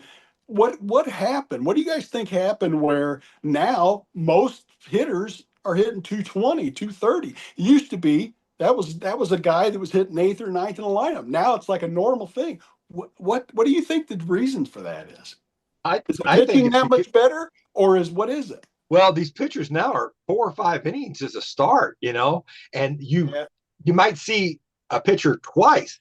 They've got that 3 times through the thing. Now you got your elite guys, most of the guys I call elite are older now. They're not quite the same, but your Skeens, who's going through a rough stretch right now because the Pirates are terrible. They're just not giving any help. But there's so many good pitchers now that most only go through 2 times. And then every other time you come up, you're facing another guy throwing 97, 98 miles an hour. And they're fresh. They're all fresh. But here's the thing. And we do have a lot of guys hitting 300 this year. Seems like this year there's been an uptake in these guys hitting 300 where there was some that we'd only have 2 or 3 guys at the end of the year. Now it's a lot of baseball still to play. But to me, that's what it is. These guys, I know we have 2 guys on the Cardinals. We're lucky if they go 4, and that's Leahy and Lipitor have just not been eating any. They're killing the bullpen. Yeah, so, and that'll kill you towards the end of the year. My grandpa always said, what was it? June and July or August, September separates the men from the boys because I agree. Worn out. I agree with that. Keep the team fresh, get them out there, boom. I think that's what the Cardinals need is some pop. That's what I think they're, because I don't know I don't know. It's gonna be tough for Walker to keep up what he's doing. Although I think he's for real. I don't, but I think they need some pop. They need a home run hitter, a guy that can drive in runs. Yeah, that's what I think. That's what I think they're missing. We got two guys over 50 RBIs. Who is it? Burleson and Walker both have over 50 right now. We're only, 70 games into the season. So maybe. But here's the thing, and but you figure you got Walker as far as a real threat for long ball, whatever. Burleson, Weatherholt, maybe. Other than that, that's what I think they're missing. They're missing that, Pujols, Jack Clark, somebody to hit clean up and really drive the ball. Now, obviously they're not going to be him, but how do they get? My concern is how do you get that guy? Do you have to bring him up through your system, or can you will they go out and sign him as a free agent? That's what I'm curious to see, because that's what they're missing. I don't know everything, but that's what I think they're missing. Yeah, I think the Cardinals in years past could swing a trade, usually a lopsided trade to get a McGuire, and you just don't see those lopsided trades anymore. Yeah. So that's off the table. But they could also they could pay for someone every now and then when they needed to plug someone in, and they just don't seem to want to spend money. Like Schwarber this year was free agent, and the Cardinals didn't even make him. I don't even think they gave him a phone call. And I know that they're rebuilding, but wow, he'd look pretty good about right now, wouldn't he? Yeah, in the middle of that lineup, heck yeah. Ooh. You could go Burleson, Schwarber, and Walker. Huh. That's a division winner right there. Yeah. If you get any pitching, but they didn't even give him a. That's their MO now. That's what's so frustrating as an older guy that's been through the other years. I don't know. I have a same attitude as somebody like a Michael Jordan, where if you don't win the championship, it's all for nothing. I don't see how you call it a good season. And I wish they had more of that attitude like they used to. Being aggressive. As a Cub fan, I always look at it this way. If we lose 100 games a year, I wake up 62 times a year in a good mood because we at least won 62 games. Right. That's what I love about baseball. No matter how shitty the season is, there's going to be times I wake up thinking, "Oh yeah, we did." That's true. And they can, if they can sneak in the playoffs, you never know. They could get hot. And you never know. That's kind of my optimist side keeps saying, if they make the playoffs, then anything could happen, we'll see. As of right now, the Cardinals are in the last wild card spot, or the second to the last wild card spot. And the Cubs are like just a percentage point out of the wild card spot. Personally, I want the Cardinals to make the playoffs. I want the Cubs to make the playoffs. I think baseball is just better. The sport's more healthy when the Cardinals are competitive, because they're a staple. They're like the Yankees. They're like the Dodgers. They're a brand. They're a staple, and people expect them to win. So, and that rivalry. Yeah. Oh gosh. Yeah. October at Wrigley. That's magical. You got Fenway and Wrigley. It's fun. That's one thing I always wanted to do, is go up there for an October. Well, you must. Yeah. It's fantastic. Last year, 2 years ago, Max and I went to a September game, and we sat on a rooftop. You got to do that. Oh. And this was the perfect Sunday because it's raining. It's like the second or third week of football season. So in the rooftop, they have like this all-inclusive bar with a lot of food and everything. We sat up there and we watched the entire Bears game. And then it quit raining, and then we went on the rooftop, watched the Cub game. It was like, wow, you're in heaven. I could see you just didn't be in it. Yeah. Lord, take me now. Yeah, I can die now. I've done that. So yeah. All right. Well, we do need to wrap this up. I We need a part 2. We need to have him back. Hey, we need I'll a part come 2 on of this. anytime you We'll guys. just get I love started. it. Anytime you guys want to. Now that I'm back in touch with my buddy Vince, for sure. Yeah, absolutely. I tell people all the time, growing up, I had the perfect summers. You slept until noon. So Yeah. I've always been an early riser, so I couldn't go to Terry's till noon or after. I'd Yeah. get up.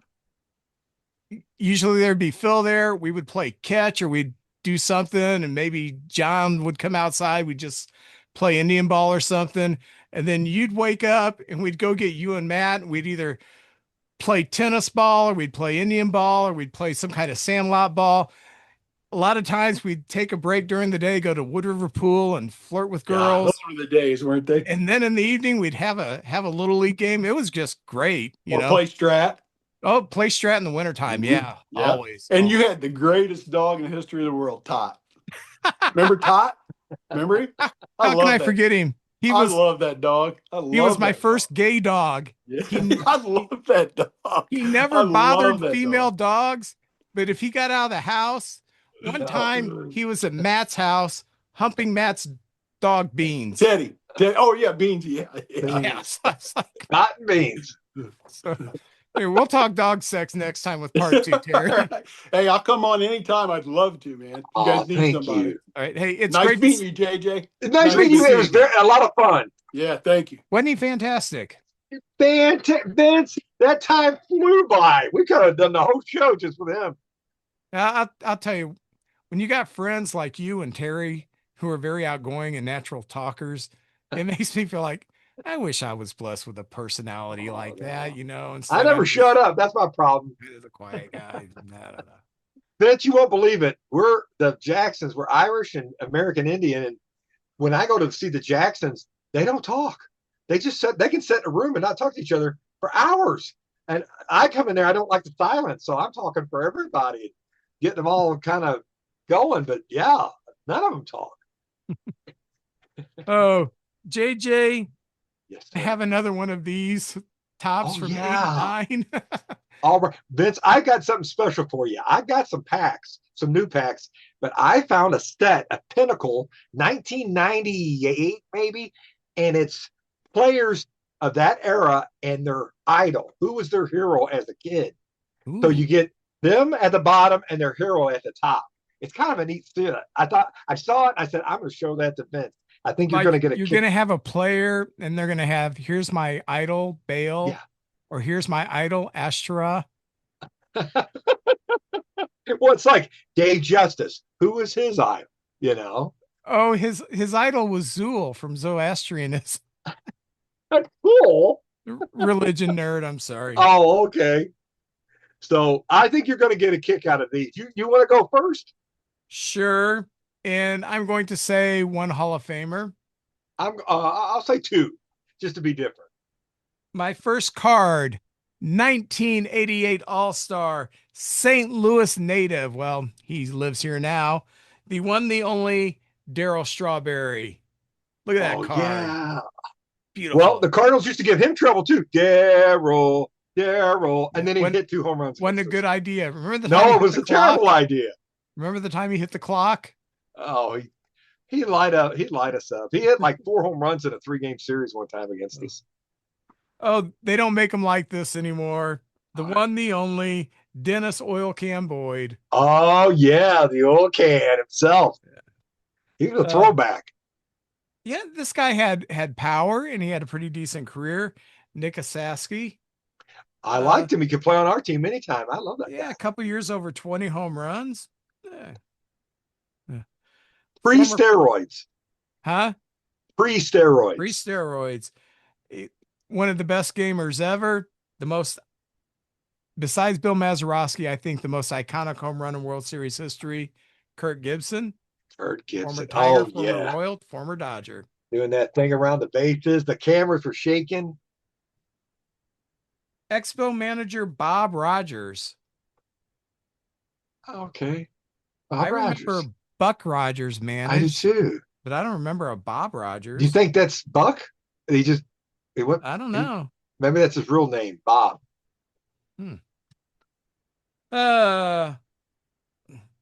Former Giant All-Star, great player, Kevin Mitchell.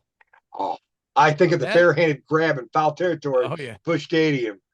Yes. Hmm. Somebody you do not want to mess with. If he got upset with me, I'd say, yes, sir. Yes, sir. I'm sorry. This guy I really liked. He just knew so much about money, finances. Scott Bankhead. I thought you were going to say Dave Cash. Bad joke. Oh my gosh, you were just talking about this guy. That singer Cajun singer who come out of Louisiana, out of the swamp, Mr. Jerry Reed. Jerry Reed. Hot. You're hot. Do you remember a baseball player named Jerry Reed? Yes, I do. I do not remember Jerry Reed. Ain't that crazy? Oh, yeah, How he I names do. something and it comes back and pops up. Yeah, I do. I'm remembering him as an Indian and a Philly. He pitched for those Philly teams in the early 80s. He and Ron Reed were both on the same team. That's yeah. very near a Hall of Famer, a great reliever for the Mets, the Reds, a few other teams, Mr. John Franco. Oh, yes. Always big money come through in a big time. Former Philly, former Cardinal, fourth outfielder, Milt Thompson. Yep. That was good. Has he ever been to like a card signing show? I don't know, Vince. I don't remember him. I don't ever remember seeing Milt Thompson. Oh, the humble Brewers outfielder, Glenn Braggs. Oh, yeah. Mr. Bragg. I remember him. Fourth out. He's kind of a third and then moved to fourth outfielder. When I lived in Kansas City, I knew a guy who was good friends with this player, Royals catcher Jamie Kirk. Oh, really? Yep. Oh, you darn. Oh, Hey. Here's a favorite. Okay. Here's a favorite. The announcer for the Royals now also announced for the Angels, played for the Angels, played for the Cardinals, played for the Expos, played for the Royals. Rex Hudler. Rex. You got to love Rex Hudler. Oh, former Rangers closer, Jeff Russell. Jeff Russell. I remember him. He was very good. And nice finally, the man who made the mad dash to home to crush the Pirates. When he played for the Pirates, Sid Bream. Sid Bream, that they slide, yes. And Van Slyke told Bonds to move up, and he goes, "Hey, I'm very Bond. I got this." He flipped him off. Oh, he flipped him off. I didn't know that. He told him to move up, and Bonds did that. Yeah. Oh, yeah. And then he's safe. Thank you, Bonds. Yep. Oh my gosh. I love when Leland yells at Bonds that one time, and that you always see that video. Well, Vince, what do you got? I got these idol cards, which I think is pretty cool. All right, they're Pinnacle, and the price tags are on the side, so I'm sorry I kept that on there. But the first guy is Steve Avery, and as a kid, his favorite player was Jack Morris. So you see Avery there in the forefront, and Jack Morris in the back. And Jack Morris, I have to say, is one of my 10 all-time favorite pitchers. I love Jack Morris ever since his Detroit no-hitter the year they won the World Series. All right, the next player is Dave Justice. And growing up, he must have grew up around and was a fan of this team. But growing up, his idol was Willie Stargell. Oh, that's pretty cool right there. And on the back, you can see he tells you why he's his idol. And there's Justice and Stargell right there. So that's pretty cool. Very nice. All right, you talked about Rex Hudler. Well, we got Rex Hudler. And who was his idol growing up? Because Rex was a wild man. One time he got so excited, he jumped up and down the bullpen or in the dugout and hit his head and knocked himself out. His idol. His favorite, his idol, Tasmanian Devil. Tasmanian Devil. Roger Staubach. Ah. How about that? Roger Staubach. At first, I thought that was Rod Serling from the Twilight Zone. I thought, oh, cool. Imagine if you will. Yeah, right there. Yeah. Imagine a ball field. Rod Serling was a huge baseball fan, too. I did not know that. Yes, he was. I like him even more now. All right. David Cone. Who was David Cone's idol? Ryan. I'll tell you this. Huh? Ryan. No, it's not a baseball person. It's a comedic actor. Jackie Gleason. Oh, how cool. Is that cool? Jackie Gleason. I tell you what, Jackie Gleason, The Honeymooners, easily one of the top 10 sitcoms ever. But I always think of him as the sheriff in Smokey and the Bandit. He was in that. That movie wouldn't have been any good without him. Remember that time when Cone was pitching for the Yankees, and I think it was Buck Showalter went to get taken from the game, and he said, "Buck, to the moon! One of these days, Buck, to the moon!" To the moon, Buck. Yeah. All right. The next one, Jim Abbott, famous pitcher, threw a no-hitter. Well, his idol growing up was the one and only guy who threw 7 no-hitters, Nolan Ryan, right there. Ah, You were one card off. You were one card off. Don Mattingly, who was such a great player for so long, even when he came back down to earth, he was still, Donnie Baseball right there. But his idol Dan growing Musial? up, no, good guess. Panamanian player. Does that ring a bell? Rod Carew. Rod Carew, right there. See, I'm a huge Rod Carew fan. I have a T-shirt that's twins and it's Carew on the back, and my wife took it over. That's her sleeping shirt. She wears Rod Carew jersey to sleep in. see, I would have thought it would have been Musial because he grew up in Indiana, which is Cardinal country at the time. And he's in his prime, he was kind of Musial-esque. Yes, he was. Yeah, power and average and everything. Power and average, contact. Oh, yeah. Yeah. Well, Roberto Alomar, his idol was his dad, Sandy Alomar. Makes So sense. that's pretty darn cool right there. Yeah, there he was playing with the Angels. All right, Chuck Knobloch. I always liked Chuck Knobloch. Came up with the Twins, went to the Yankees.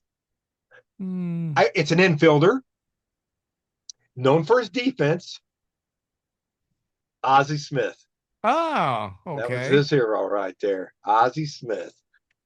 He made defense sexy again. He didn't hit at the beginning, him or Yadier either. But they both made themselves good hitters. But I think it's still a lot of bases.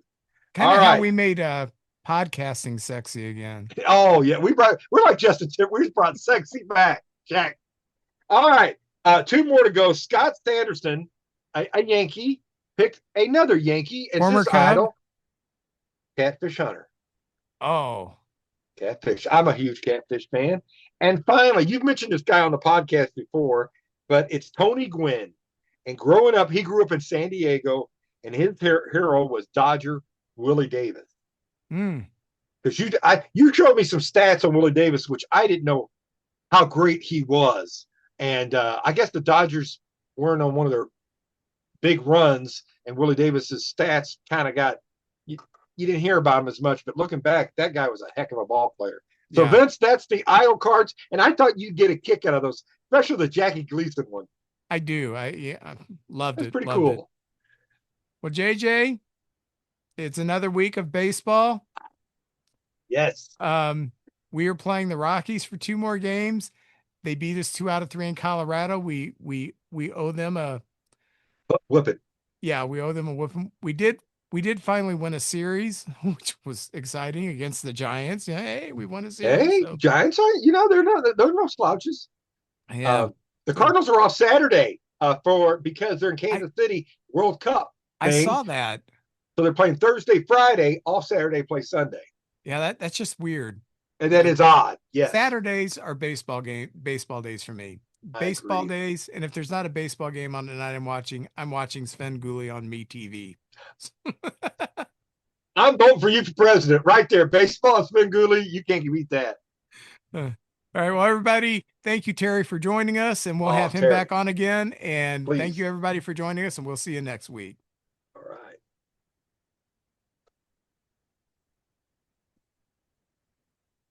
Well, that was fun.